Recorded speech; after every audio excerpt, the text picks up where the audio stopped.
Je commence par présenter à vous tous, au nom du bureau de la Commission électorale nationale indépendante et à mon nom propre, le vœu de santé, de succès et surtout de réussite en cette nouvelle année 2012.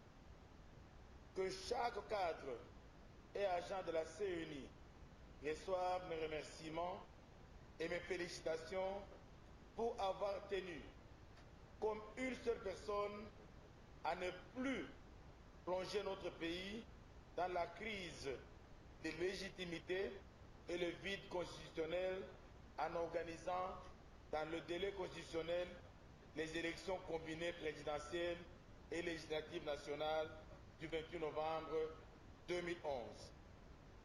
Collègues de la CENI, je vous salue et je vous respecte. À l'ambassadeur Zink, que nous honorons cet après-midi, nous tenons au nom du personnel de la CENI à vous remercier pour votre implication personnelle dans le processus électoral en RDC. Grâce à votre engagement, l'Union européenne a contribué de façon significative au basket fund géré par le projet PNUD-PES. Comme nous vous l'avions dit au téléphone, vous avez été pour nous un partenaire qui disait tout haut ce qu'il pensait et votre franchise a été d'un apport appréciable à mon niveau personnel et dans les rapports que j'entretiens avec vous. Excellence, en quittant ce pays après 4 ans de travail et moins d'une année de collaboration avec la CENI, nous voudrions partager une réflexion que nous comptons développer avec les étudiants en relations internationales sur le rôle des élections dans le contexte des relations internationales bilatérales et multilatérales. Autrement dit, quel regard nous portons aujourd'hui sur les élections dans le contexte des relations internationales? Après avoir organisé le scrutin présidentiel et législatif du 28 novembre 2011 et suivant tout ce qui a entouré ces élections, depuis sa préparation jusqu'à ce jour, nous comprenons que les élections, Excellence, jouent désormais un rôle important dans les relations internationales. Les élections ne sont plus simplement une affaire de souveraineté nationale par laquelle le peuple se choisit librement ses dirigeants. Elles sont désormais un élément déterminant de coopération internationale et de relations entre les États. Et de ce fait, si elles ne sont pas bien organisées, elles peuvent négativement influencer cette coopération qui peut être bilatérale ou multilatérale.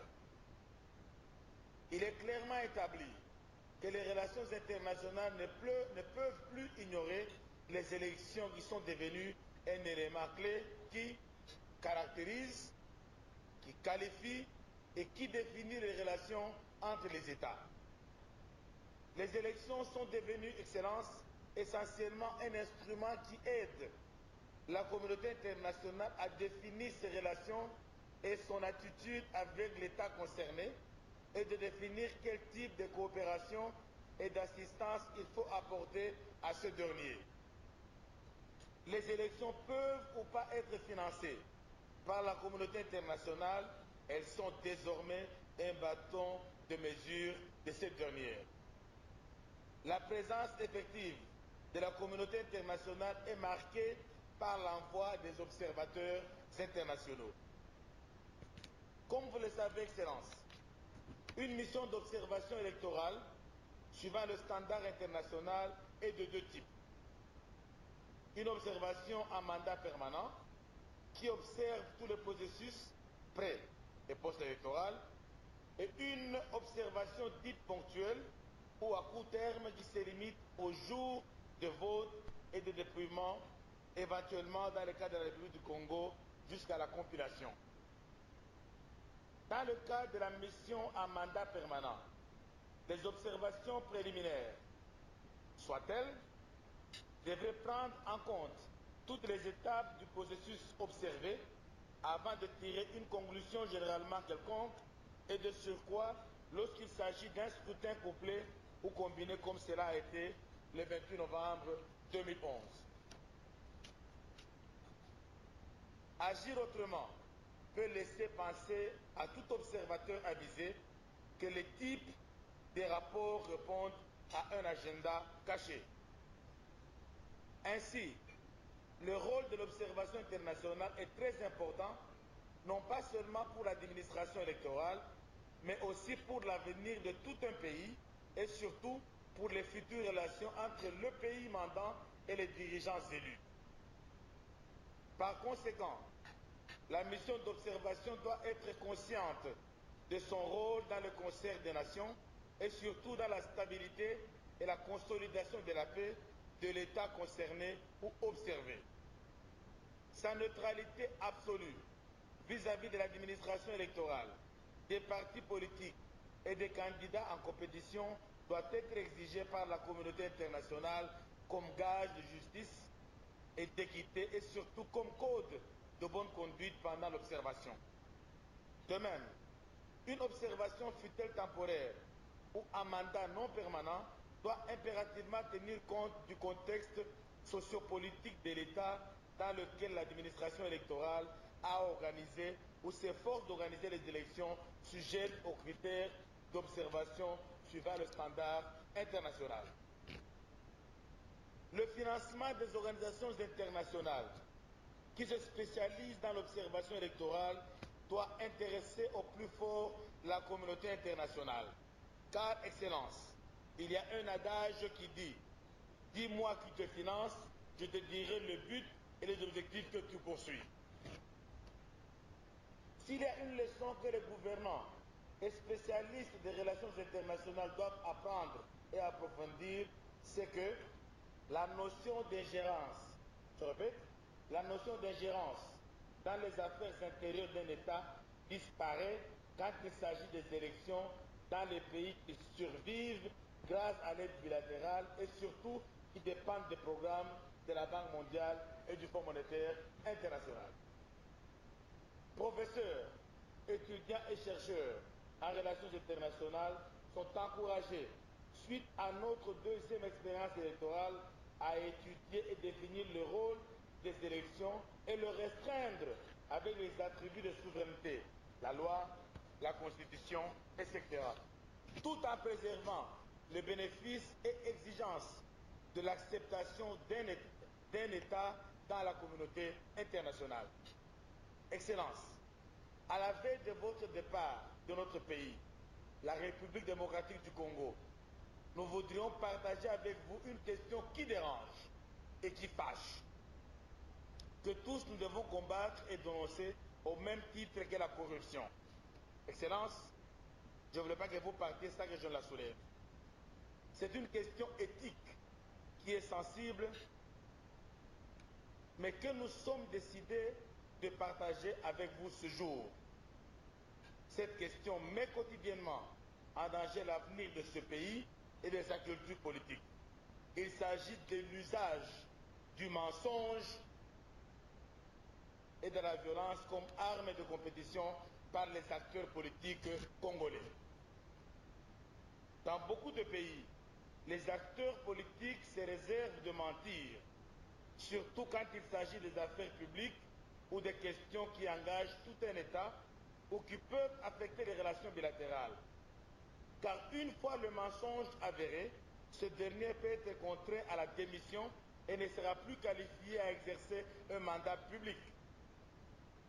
Et même les missions diplomatiques accréditées dans ce pays ne pourront avoir de la considération pour un tel acteur politique car il sera tout simplement qualifié de menteur.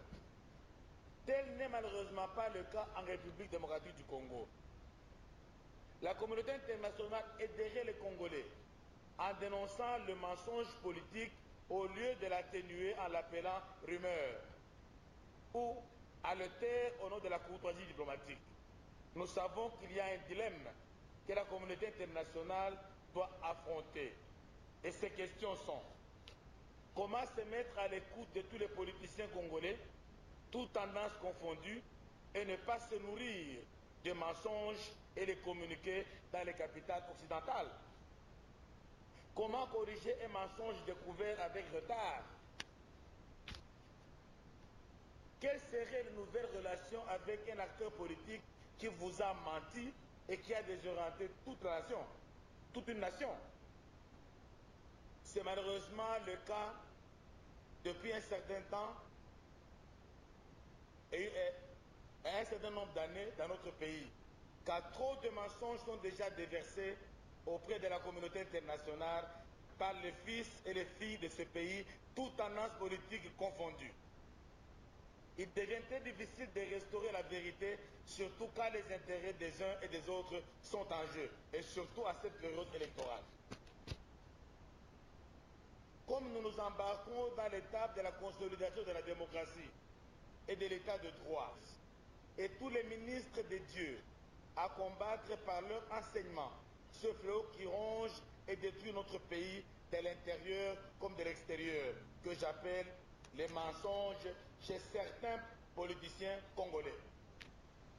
Un deuxième fléau, Excellence, qui se développe et qui risque de compromettre dangereusement l'instauration de la démocratie et l'établissement de l'état de droit dans ce pays que vous avez servi avec beaucoup d'amour et d'engagement, la RDC, c'est la violence électorale.